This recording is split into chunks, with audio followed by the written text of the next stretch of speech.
obvious question, Dylan, going into the game, we got an experienced quarterback, just the expectations going into game one, and do you foresee Jackson, just getting him some reps early in the season, and just that mentorship with Dylan and Jackson going into game one?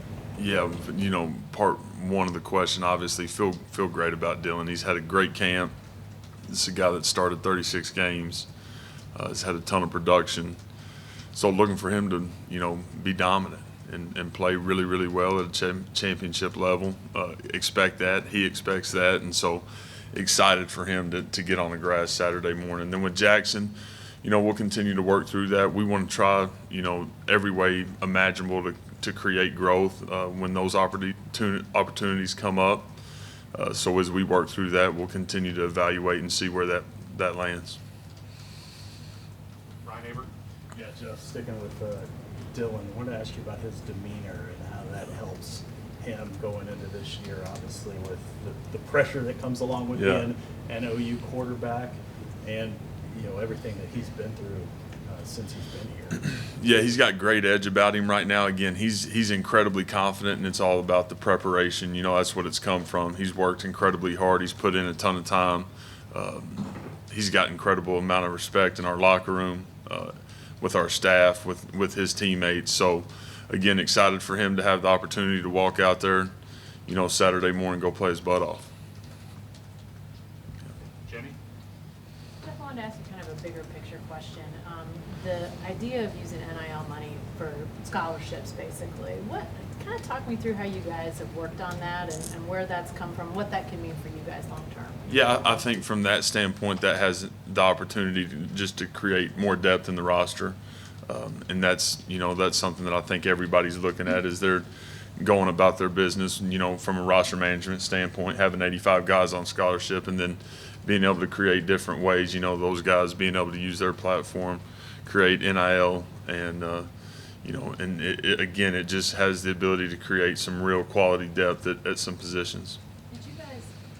How did you sort of strike on that idea? Is that something that you heard maybe somebody else was doing a variation No, on, just or? through conversation in the meeting room, us being together as a staff, obviously following Coach V's lead on that, and he felt that was a great way. There's no doubt about it. He's spot on, and so that's kind of where that started. Down on the right side, George. Yeah, Jeff, just wondering about your offensive line. How do you feel like they've come together so far, and do you have a set starting five, and are you hoping to rotate guys in? Yeah, we've got a little bit of competition still working through. As we move forward throughout the week, you'll see multiple guys playing for sure. But we feel good about where we're at. As you look at it, there's guys that maybe haven't played a ton of ball here, but they have played a whole bunch of ball. Whether it's Walter, McCade obviously coming back as a starter, had all those starts prior to being here. Rame has all the starts that he has. And you look at guys like Tyler and Savion, and then Troy having all the starts that he had last year. So we feel good about where we're at. Again, excited about the opportunity Saturday morning. Ryan, far right. Not necessarily like Arkansas State, but these week 1, week 2 games with the portal, so many guys moving around. What has that done from a scouting perspective as far as trying to get everybody prepared when you maybe haven't seen a ton of guys in that uniform? Yeah, I think when you look at it, week 1, obviously that's kind of the deal. We feel pretty good about who we're going to see on Saturday morning, but there's definitely has the opportunity to be some change up too. So there'll be a little bit of guesswork in who you're seeing. I think structurally we're going to get what they've been. There's been stability there from a coordinator standpoint, but the portal definitely for these early games has created some uncertainty on who you're going to see for sure. Has that changed at all when you've got returning coordinators? Is that kind of similar to like week 1s of years past? Yeah, I think when you look at just this year, again, knowing what we're going to get structurally or what we think we're going to get, obviously we've got to be ready to adjust if we get into it and there's something different. But when you're watching the tape, you feel like what you're going to get. And they're sitting there doing the exact same thing, right? Just because of stability on our staff and everybody being back. So that's where it's at right now. Back to the middle, James. Yeah, Jeff, could you talk about your wide receiver core that was the big question mark, or some of it coming into the camp? Where do you think it's at, and how confident? And also, did you talk more about Arkansas State, just their personnel, and what you really see on the defensive side of the ball? Yeah, so the receiver spot, and talked a little bit about it last week, but I think we got a chance to see 6 or 7 guys. And so I think that's one thing that I'm incredibly excited about. We're excited about is that we've really got a chance to play multiple guys, which that, again, was not the case as we stood here a year ago. So excited about these guys getting an opportunity. Now they got to go do it. They've had great summers. They had great springs. They've had really good fall camps from multiple guys. So now going and making the play on Saturday morning is going to be huge. And then Arkansas State, they've got a group back on the back end that's played a bunch of ball. They've got 3 returning starters on the back end. Their field backer, their nickel is a returning starter, probably their best player on defense. They lost a bunch of guys up front and 2 interior backers, but guys on the back end that have played a lot of ball. So you turn the tape on, you see great effort, you see great intensity. Guys play with a lot of toughness and play incredibly hard. So, again, our guys are excited about Saturday morning. Eli? Jeff, obviously you came here with some history with Dylan. Last year, in terms of maybe the in-game communication, what did you learn in that one season? Was there anything in the offseason you evaluated in the mechanics of it that No, would be different? I think the biggest thing is just for us making sure that we're having great conversations in between drives. As soon as he comes over and gets the sheet and gets on the phone, man, those conversations just continuing to be as high level as possible and being able to see exactly what he saw, speaking the same language. He does a great job of that, and so expect that to continue. Not obviously been in any one of those conversations before. Are there ways he's grown from when he got started with you at UCF to now in those times? Yeah, I think without a doubt, I think he understands now more than ever maybe why I'm calling the play that I'm calling and the intent of it. And I think that's a huge deal as you go try to attack defenses and then situationally understanding why I'm calling things. So he's thinking like we do as a staff, which is a big part of it. Jeff, going back to the receivers, some of it is those guys being more comfortable. Some of it is the arrival of Emmett Jones. What impresses you so much about what he's been able to do? There's great connection in that room. For a room that has a whole bunch of talent that does not have a ton of production, this room fights like heck for each other. And we've got great teammates in that group. We've got guys that are accountable every single day. They've become dependable. And a bunch of guys that are incredibly unselfish, which is, to me, it's hard to find in that room all the time. And we've got guys that root for each other, that pull for each other, that understand regardless of who's on the field, the expectation is to play really dang well. And it's been fun to watch that group come together as Coach Jones has led them. Jesse? Jeff, you've touched on having or feeling confident that you have multiple guys at different positions that can play. Maybe early in the season, how much of the balance is it to, obviously you want to do what you can to win games, but you also maybe want to get some guys on the field, see what you have with that competitive depth? Yeah, I think the first part of it is we want to put our offense in the best position to have success and go score points, take care of the football, and be incredibly efficient. So whoever gives us the opportunity to do that will do that. Again, I think there's multiple guys that can play at a bunch of different positions that give us that ability, and that's what's again most important. So those guys are going to play. You'll see a bunch of different guys play on Saturday, which is going to be by intent, and that's our plan. We'll go way back. John Hoover? Yeah, Jeff, follow up on the wide receivers again. You said I think 6 or 7 guys. Could that conceivably stretch to 8 or 9 at some point during the season? I think so. As we move forward and continue to get guys back, again, we've got some young guys in the room that are incredibly capable, but they are young and guys that hadn't played a ton of ball. So their reps from a game standpoint might be 5 to 10, where that's got a chance to grow as long as they get on the field and do what we think they're going to do. So. We want to be able to roll multiple guys at those positions, to be able to go play fast, and guys being able to be really fresh and fast in the fourth quarter. And I think that'll be a huge advantage. Can you describe, as long as we're talking about wideouts, can you describe the difference in the rapport that Dylan has with those guys this year compared to last year? Yeah, just another year in it. All the throwing and catching through the spring, all the throwing and catching this summer, and then also in the fall camp, these guys have spent a ton of time.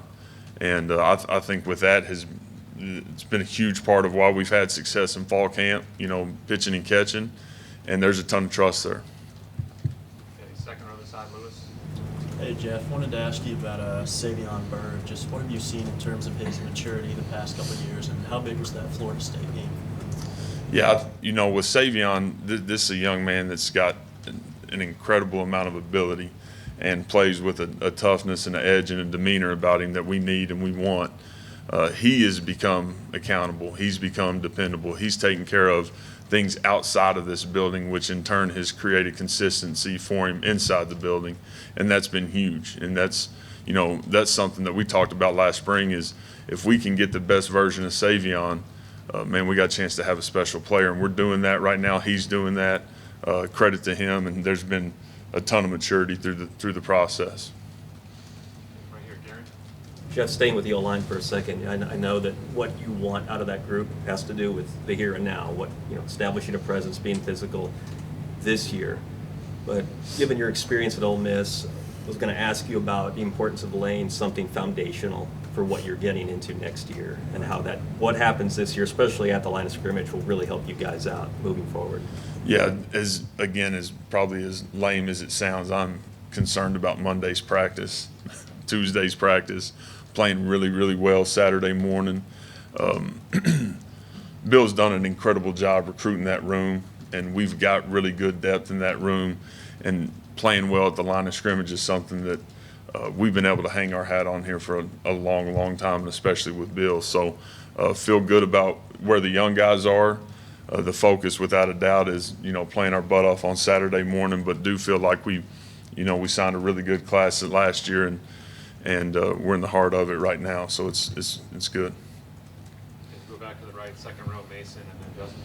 Jeff, last year this time you really just had Aaron Gray that had a lot of experience on tape. How big is it now to have really three guys that have put a lot of good stuff on tape and have a lot of experience? Yeah, it matters. And, those guys, the way they played in the bowl game obviously was huge with Gavin and Javante. Javante obviously was sprinkled in a little more throughout the season than Gavin was. But both those guys, look to do big things this fall. Obviously with Marcus, again, he's had a really good camp. I've talked a lot about him, excited about where he's at.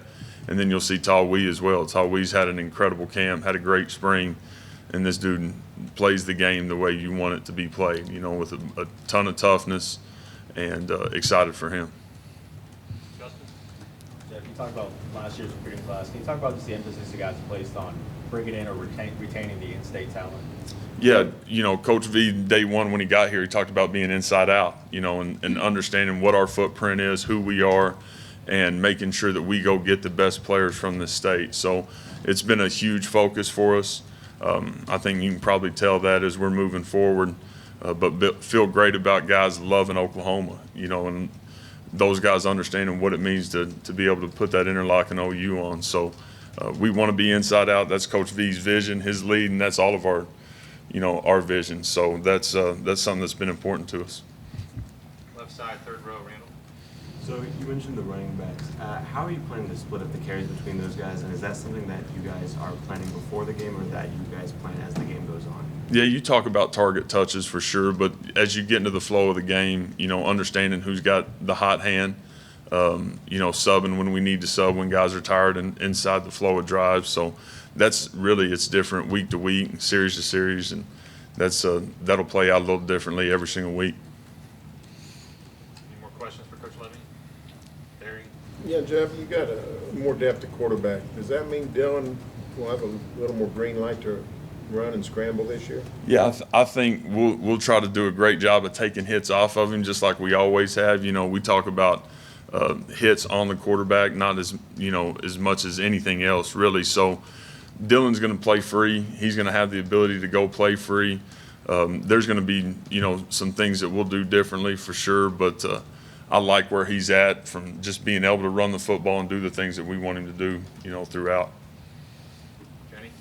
You guys got a chance to get Gavin Freeman a scholarship. What Yeah. was that moment like, and why did you guys make that move? Well, he's earned it. I mean, more than anything, the guy has just absolutely earned every single bit of what he's gotten. And he's a young man that, again, we just talked a little bit about it, but somebody that loves the interlocking OU, that's Gavin. And it's, Coach V talked a little bit about it, but a dream come true for him. This kid is an absolute pleasure. He does everything right all the time, works incredibly hard. He's really dang talented. and I couldn't be more excited for what's ahead for him. Ryan? Yeah, Jeff, I wanted to ask you about Brent and the way that he's handled some of the struggles over the last year. What have you learned about Brent Venables through what's happened over the last year? Consistency.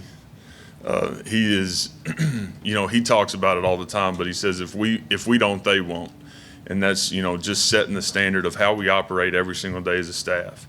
And he is so incredibly consistent in how he operates every single day. And to me, that's what makes him such an incredible leader for our program, for our guys, for us as a staff. That's who he is. How big is that for setting the tone when things don't go the way that you would like or you expect? Yeah, I think it's huge. Everybody's looking at coach to see the response, and the response is exactly what you would think it would be from a man that lives by it. Doesn't talk about it. He lives it every single day. And so for me, having the ability to walk in those double doors every day, go to work for him, it's humbling, and it's been great to see.